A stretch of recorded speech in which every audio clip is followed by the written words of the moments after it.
नमस्कार। इन खबर में आपका स्वागत है। देश में सर्जिकल स्ट्राइक एक बार फिर बहस और सवालों के घेरे में है और ये घेरा तैयार किया है कांग्रेस ने। दिग्विजय सिंह ने भारत जोड़ो यात्रा के दौरान सवाल उठा दिया कि सर्जिकल स्ट्राइक भारत ने पाकिस्तान पर किया, उसका प्रूफ क्या है, बस क्या था। बहस एक बार फिर शुरू हो गई। आपको बता दें कि भारत ने पाकिस्तान पे 2 सर्जिकल स्ट्राइक किए। एक किए थे 28 सितंबर 2016 को, उरी घटना जिसमें कि हमारे 19 जवान शहीद हो गए थे, उसका बदला लेने के लिए, और पाकिस्तान में चल रहे आतंकवादी प्रशिक्षण केंद्र को नेस्त नाबूद कर दिया था। पलक झपकते हुई इस कार्रवाई के बारे में पाकिस्तान को भनक भी नहीं लगी थी और हमारे जाबाज सैनिक ऑपरेशन को अंजाम देकर के सकुशल लौट आए थे। दूसरा सर्जिकल स्ट्राइक हुआ पुलवामा घटना के बाद, जिसमें कि हमारे 40 जवान शहीद हुए थे। भारत ने 27-28 फरवरी को बालाकोट पे स्ट्राइक किया था।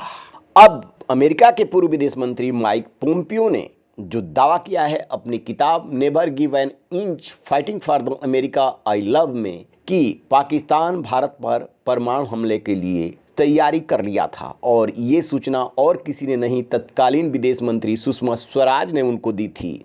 फिर उन्होंने समय लिया था और समय लेने के बाद दोनों देशों से बातचीत की थी और रोका था। भारत भी जवाबी कार्रवाई के लिए तैयार था, ऐसा उनका दावा है। पोम्पियो अपनी किताब में लिखते हैं कि मुझे नहीं लगता कि दुनिया ठीक से जानती है कि फरवरी 2019 में भारत पाकिस्तान की लड़ाई परमाणु विस्फोट में कितनी करीब आ गई थी। सच तो ये है कि मुझे भी इसका ठीक जवाब नहीं पता है।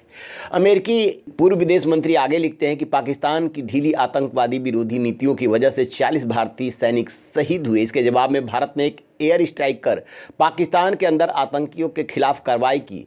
पाकिस्तान ने हवाई लड़ाई में एक विमान को भी मार गिराया और भारत के पायलट अभिनंदन को बंदी बना लिया था। पोम्पियो ने लिखा कि उनकी भारतीय समकक्ष सुषमा स्वराज ने उन्हें बताया कि पाकिस्तान ने हमले के लिए अपने परमाणु हथियार तैयार करने शुरू कर दिए थे। सुषमा स्वराज ने उन्हें बताया कि भारत भी इसको लेकर के तैयारी कर रहा है। पोम्पियो ने अपनी किताब में लिखा है कि मुझे सुषमा स्वराज को फिलहाल कुछ नहीं करने और पूरा विवाद सुलझाने के लिए अमेरिका को थोड़ा समय देने के लिए समझाने में बेहद मेहनत करनी पड़ी थी। पूर्व विदेश मंत्री लिख रहे हैं कि पाकिस्तान के सेना प्रमुख जनरल कमर जावेद बाजवा के साथ उन्होंने बात की और इसके बारे में पूछा। हालांकि बाजवा ने कहा कि ये सच नहीं है।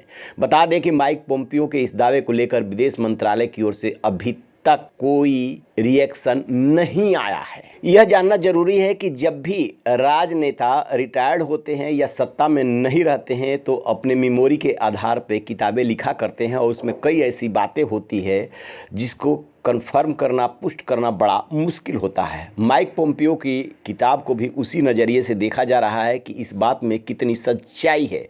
जब तक भारत सरकार का बयान नहीं आता, उनके दावों के बारे में कुछ भी कहना मुश्किल है। लेकिन एक बात साफ है कि जब भारत ने बालाकोट पे एयर स्ट्राइक किया था और उसके बाद हमारे पायलट अभिनंदन उनके कब्जे में चले गए थे, उसको लेकर के भारत ने चेतावनी दी थी कि इतने समय के अंदर रिहा करो, नहीं तो अंजाम भुगतो।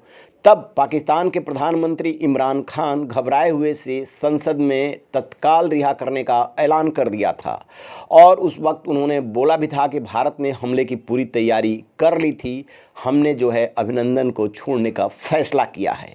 लेकिन एग्जैक्ट उस समय दोनों देशों की क्या तैयारी थी ये बताना मुश्किल है। भारत सरकार का रिएक्शन जैसे ही मिलेगा आपको हम जानकारी देंगे। रहिए न बेखबर, देखते रहिए इन खबर। Thank you.